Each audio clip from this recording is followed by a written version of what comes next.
Владимир Божиновски, универзитетски професор, политички аналитичар, наш следен гостин во студио 10. Господине Божиновски, добре дојдовте. Добар ден и благодарам за поканата. Ајде малку за актуелните политички случувања. Можете ли за момент да се абстрахирате и како граѓанин, онакад, значи не човек кој што, не знам, прави анкети и кој што е професор, чисто како граѓанин, да погледнете на целата оваа ситуација што се случува во Македонија и, например, што би рекле за оно што се случуваше во неделата? Видете, се добива некаков впечаток како све ова што се случува во моментов и во изминатиот период, као да е некоја инерција по која што се движи државата, без притоа некој да има контрола. Значи, едноставно се случуваат работи по инерција, нема некаква, би рекол, нема некое лидерство кое што ќе ја насочи државата во кој правец да иде и како да иде. И тоа е она генерално чувство кое што се, според мене, кое што постои во моментов и кое што на некој начин представува разочарување за самите граѓани. Тука не навлегувам затоа што ме рековте, нели, како обичен граѓанин, нели, да го анализираме ова. Единствено што можам да кажам дека она незадоволство кое што се појавува и некакво разочарување се должи токму на тоа. Чувство дека државата си тера без некој ниту да се обиде да ја на некој начин да ја води или да биде инволвиран околу тоа што би се случувало, како би се случувало. Настаните едноставно се редат по инерција. И тоа беше и чувството и од недела. Така. Сега како политички аналитичар, мислите ли дека партиите сватија дека никој не добија таа ситуација? Не верувам дека сватија, искрено. Не верувам дека сватија, затоа што доколку сватија, мислам дека можеше да се најде решение многу порано. Можеше, например, во четвртакот да се најде решение. На граѓаните навистина не им е доволно јасно, кој на нас не ни е доволно јасно, зашто беше потребно онаа драма што се случуваше. Имаше одреден договор дека треба да се закаже таа 36-та седница. Имаше договор меѓу политичките партии дека сите ќе го изгласаат оној пети пакет мерки. И навистина не знам зашто беше потребно онаа драма да се закажуваат прво 32-та, па 36-та, па зашто не била 36-та и потоа да гледаме и заразени пратеници, односно позитивни на коронавирус, како доаѓаат во собрание и го загрозуваат здравјето на луѓето. Многу лоша порака се прати со тоа, искрено. Ако некој обичен граѓанин излезе, ќе треба да плати казна од 2000 евра. Зашто пратеник смее да го направи тоа без при тоа да има никаква консеквенца? Сега, тоа беше само последица. Доколку ги гледам и оние причини што за мене се поважни, зошто едноставно не успеа да најдат заеднички јазик политичките партии, да го исполнат она што беше договорено и све да помене без оваа непотребна драматизација. Се уште немам одговор зошто председателот на собранието не ја закажа таа фамозна 36-та седница, па после да се продолжија со све останато. Бидејќи тоа беше, нели, она клучно за кое што се кршеа, околу кое што се кршеа копијата. Така е. Тоа се некои наследени, како да кажам, работи, не наследени, туку собранието некако функционира и луѓето веќе препознаваат дека некој нешто прекршува и впечатокот за кој вие говоревте, кој што се испраќа практично до јавноста, е поприлично пестремен. Во смисла на тоа што не знам колку луѓето веќе веруваат на сето ова. Значи, почнувајќи изминативе 30 на години, особено последните 10 години, ние сме били сведоци на такво кршење на устав, на деловник, на се во собранието и веќе мислам, не знам дали се согласувате, кај луѓево се создава еден вид апатија Значи не е прашање вие дали веќе припаѓате на ВМРО, ДПМН или на СДСМ или на ДУ или на алтернатива, туку говорам за луѓе кои што вака од страна се неутрални и ја посматраат целата состојба. Се повеќе ги слушнете ќе биде ли од оваа држава тешко? Апатија, да, апатија, но пред се разочарување. И едноставно и тоа разочарување ја предизвикува таа апатија, се согласувам тука. Знаете како, собранието треба да биде онаа власт, во нели распределбата на законодавна, извршна и судска, оној тип на власт кој што треба да ги раководи другите, оној тип на власт кој што всушност ќе ги води другите, и собранието во нашиот систем треба да биде оној, би рекол, показател на самото владење и на престижот кој што една држава треба да го прикаже и дома и надвор.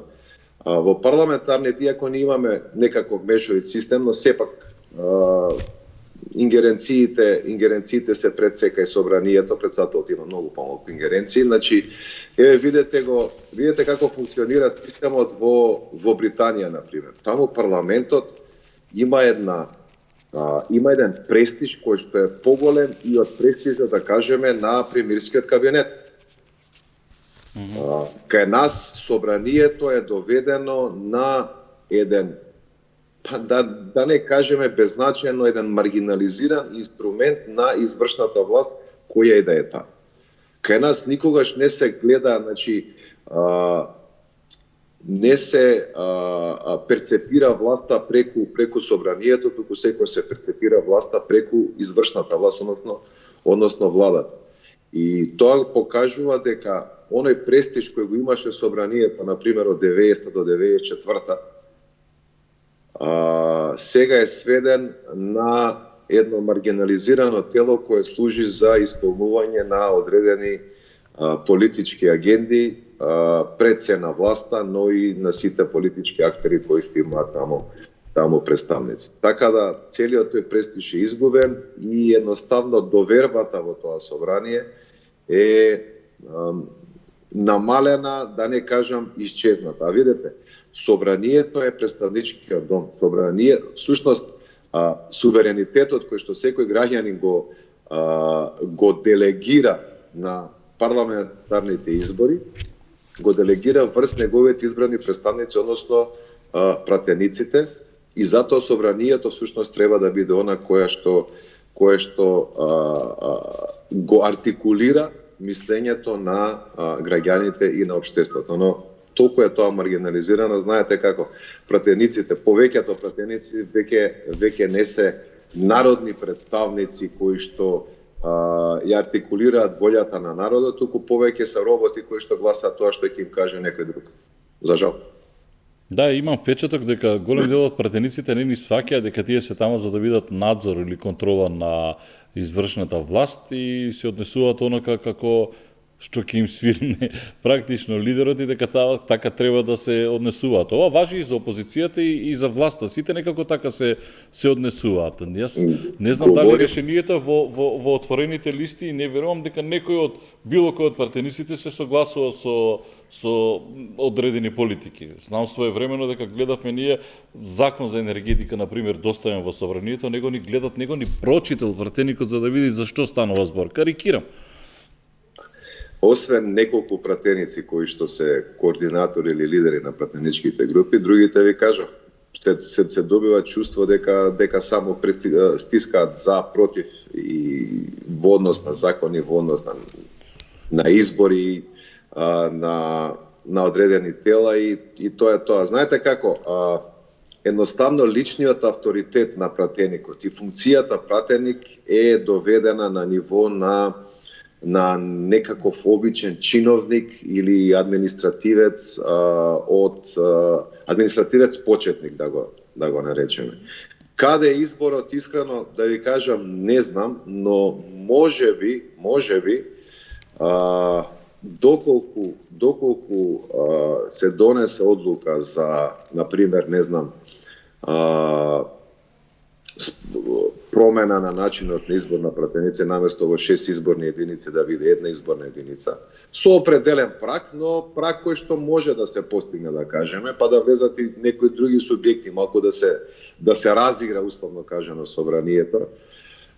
Тоа може да биде едно решение. За отворените листи повеќе пати говорев во изминативе 5-6 години од кога дојде таа идеја, сум се уште многу голем скептик, затоа што многу е тешко да се воведе нешто без притоа да се видат консеквенциите од тоа. Значи, ќе има сериозни проблеми. Да видиме, да речеме, да се избере една општина, еве се имаме локални избори, нека се избере една општина, Карпош или Центар, например, и да се проба тоа како ќе функционира и да видиме со кои се проблеми ќе се соочиме, затоа што знаете како потребна е прво едукација на избирачите за евентуално да се воведе некој таков систем. Посложен е, доста посложен и ќе имаме многу неважечки ливчиња со тоа што ненамерно неважечки ливчиња и со тоа ќе се погази волјата на граѓаните. Друга опција е, например, да се воведе оној наместо пропорционален мнозински избор, каде што ќе имаме 120 изборни единици и ќе се избираат пратеници. Тогаш, како што беше во првиот парламент и до 98, мислам, ако не се лажам, каде што, знаете како, тогаш и личниот легитимитет и интегритет на пратеникот, односно на личноста која е избрана како пратеник, е многу повисок отколку што е тоа сега со пропорционалниот модел. Така да има повеќе можности и очигледно е дека треба нешто да се промени, бидејќи ако остане вака, не верувам дека нешто би се сменило во однос на перцепцијата на парламентот и однесувањето на самите пратеници. Сега ќе се вратам пак на таа недела или од четвртокот, како сакате кажете го. Да, навистина е нејасно зошто се инсистираше толку на 32-та седница, но од друга страна пак исто несватливо ми и однесувањето и на опозицијата кои што се во собрание, а не влегуваат намерно за да не направат кворум и тоа некако граѓаните го доживуваат како изживување, затоа што сите чекаат пети пакет антикризни мерки, бидејќи не земале плата и сега имате едни кои што инсистираат 32 па 36-та, на 36-та се антикризните мерки, овие и други како се инатат нешто и седат надвор, не влегуваат и гледат и сега како не можеме да амнестираме никого од одговорност и затоа почнав така партиите претпоставам се излажа дека некој ќарило целата оваа приказна. Кој е пак и наетот на ако овие си наети или суета е во прашање, зошто опозицијата не влезе да го направи тој кворум и нека не мораше да гласа по точките од 32-та седница? Не, тоа што се случи, видите, да не бидам сватен погрешно, никој не може да биде абстрахиран од тоа што се случуваше од четвртокот до неделата, апсолутно. Вината лежи буквално кај секој еден парламентарец од тие 120 кои што беа во парламент. Никој не може да се иземе од тоа и никој не може да ја префрли целата вина на оној другиот. Буквално сите имаат вина за оно што се случуваше, бидејќи ова покажа елементарно отсуство на каков било диалог кој што може и кој што треба да постои во највисокото законодавно тело. Очекувате ли Божиновски да биде повторно напната тензијата во собранието? Еве денеска гледам кризната состојба интерпелацијата на Спасовски и 20 изолирани оние кои што се појавија во скафандер излегуваат од изолација, така што мнозинството вели дека да, ќе имаме кворуми за работа и за носење на закони. Очекувате ли дека дополнително може да се заострува тензијата помеѓу двете политички партии? Не сваќајќи при тоа што се случува и дека има државата сериозни работи со кои што треба да се замараме.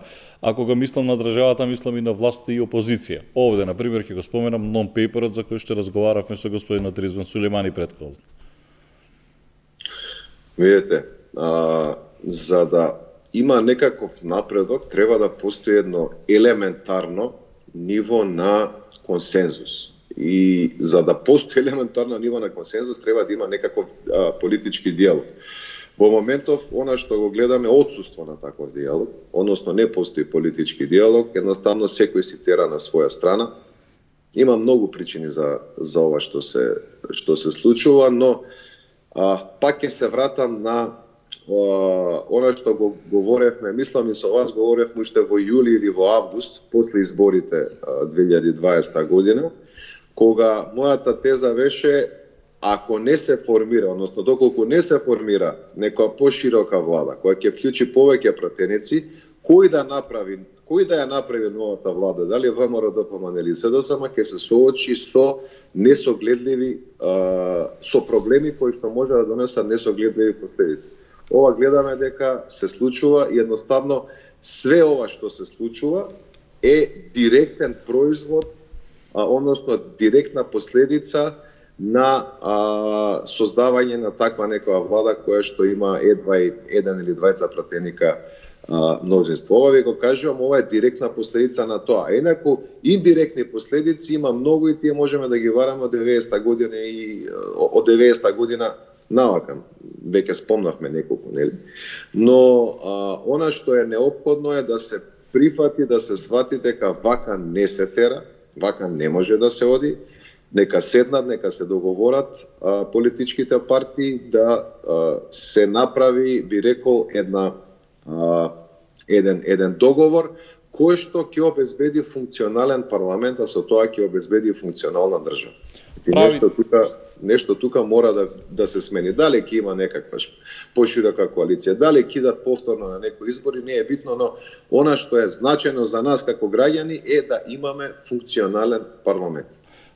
Божиновски, каде се прекраши целата работа? Средбата помина Заев со Мицковски, она тет-а-тет во клубот на пратеници, беше толку ветувачка и фина, што просто ние како луѓе не можеме да поверуваме што се случува. И таа средба се случи непосредно по оние телефонски контакти кои што ги направи Метју Палмер и одеднаш почна сите да се согласуваат и за пописот, и за собранието, и се согласи и пак се разотидо. Не, да.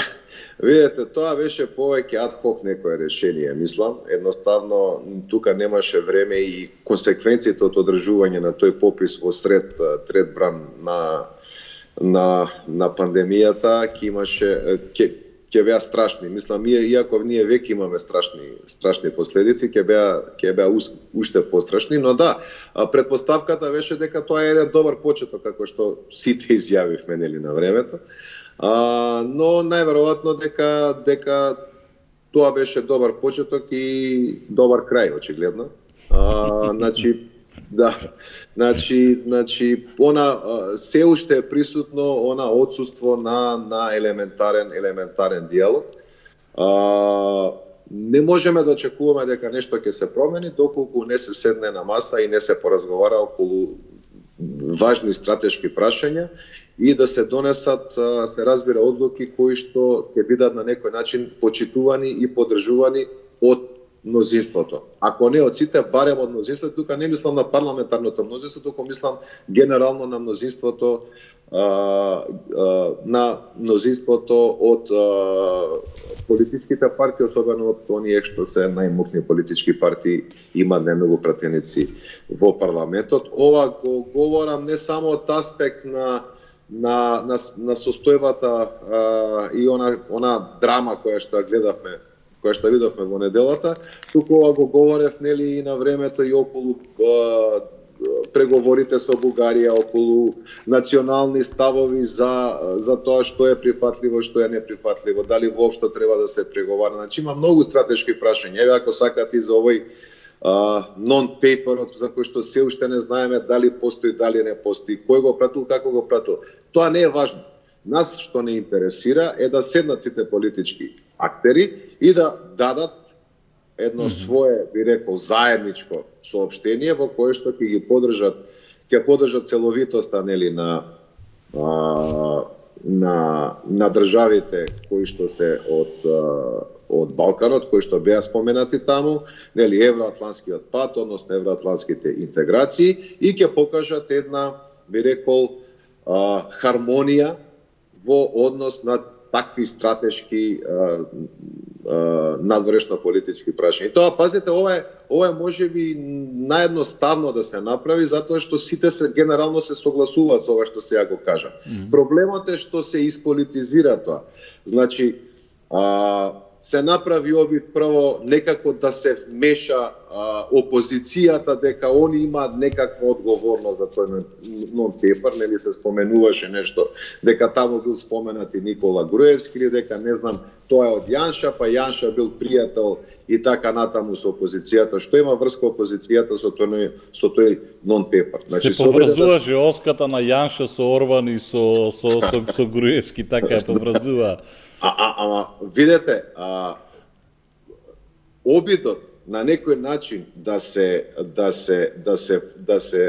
вметне ВМРО ДПМН во тој нон-пепер е, како да ви кажам, мислам, повеќе од смешен. Излага дека ВМРО ДПМН сака да растори Македонија, па мислам тоа не веруваат и самите тие што го пуштаат тоа. Место да се покаже едно заедништво, место да се покаже една национална свест, се отиде со ситно политиканство во обид да се ќари некој поен. Не може да се ќари од тоа поен. Значи не може да се ќарат поен. Едноставно, ако сакаш да се покажеш дека си достоен да ја предводиш државата без разлика од која политичка партија си, тогаш треба да покажеш и едно базично чувство, базично национално чувство за приоритетите на државата. Не може од таква сериозна работа, условно кажано, као некаков предлог за прекројување на граници, ти да се обидеш тоа да го искористиш за некакви ситни политички поени. Значи, мора да се престане со таа пракса. Така.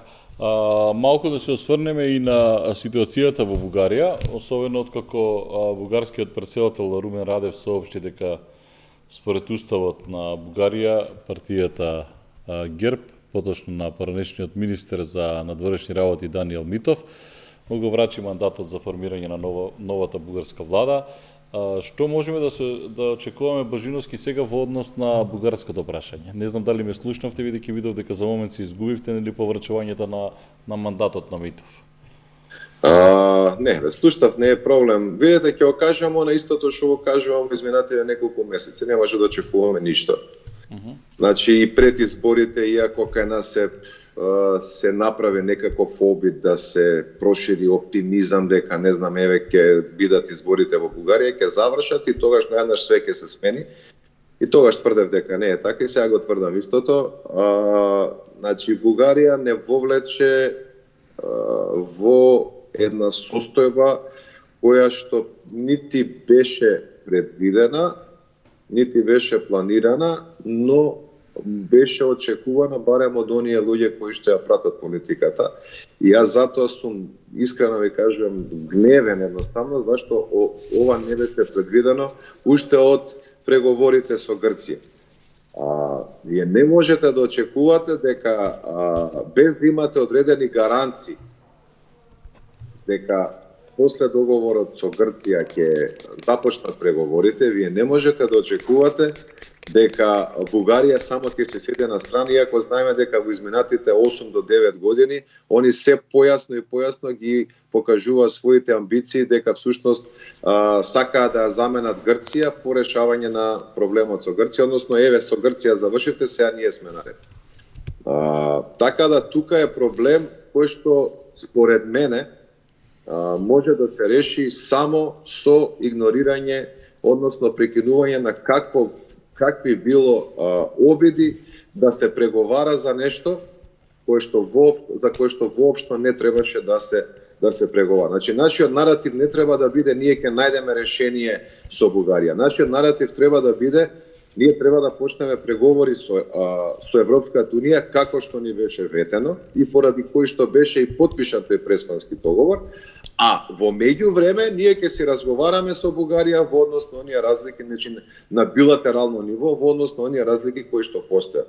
Никој не може да очекува, и мислам дека тоа е веќе јасно, дека ние ќе најдеме некое конечно решение со Бугарија и ќе започнеме преговори со ЕУ. Значи тоа треба да бидат паралелни процеси. Доколку не се паралелни процеси, тогаш ние никогаш нема да ги започнеме преговорите со ЕУ. Она што го бараат бугарите е всушност да се самоукинеме ние. Така. Не како народ и како нација и како држава. И затоа ве велам, треба малку да се повлече рачна односно да се со ладна глава да се размисли. Тука е исто така клучно она што преска го говоревме за еден национален консензус, каде што ќе се утврдат тие црвени линии, односно зашто може, а зашто не може да се преговара, и ќе се отиде со оној став дека ние мора да почнеме преговори, затоа што не може сега да бидеме условувани за билатерални прашања, кои што никаде не се предуслов за отпочнување на преговори со Унијата, а доколку и тоа е случај, тогаш ние треба да размислиме како и зошто го имплементираме Преспанскиот договор, бидејќи таму многу работи кои што беа вметнати со некаква претпоставка дека не знам ќе влеземе во еден ден ќе влеземе во Европската унија. Ако нас тој пат ни е затворен, тогаш треба да се замислиме, нели,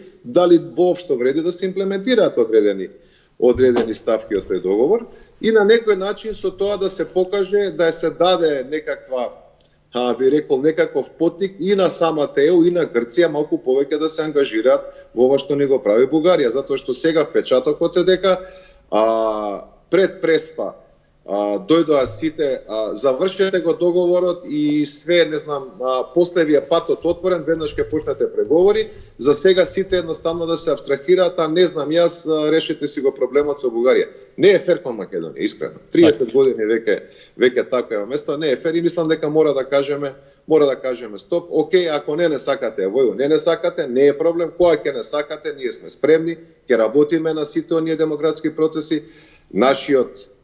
Нашата главна цел, надворешна политичка цел е членство во таа унија и таа ќе си остане, но да оставиме тоа за некои подобри времења кога ќе има волја, затоа што сега во моментот со односот на ЕУ кон Македонија се добива впечаток, иако можеби тоа не е така, но се добива впечаток дека нема волја за да се почнат барем да се почнат тие преговори со Македонија.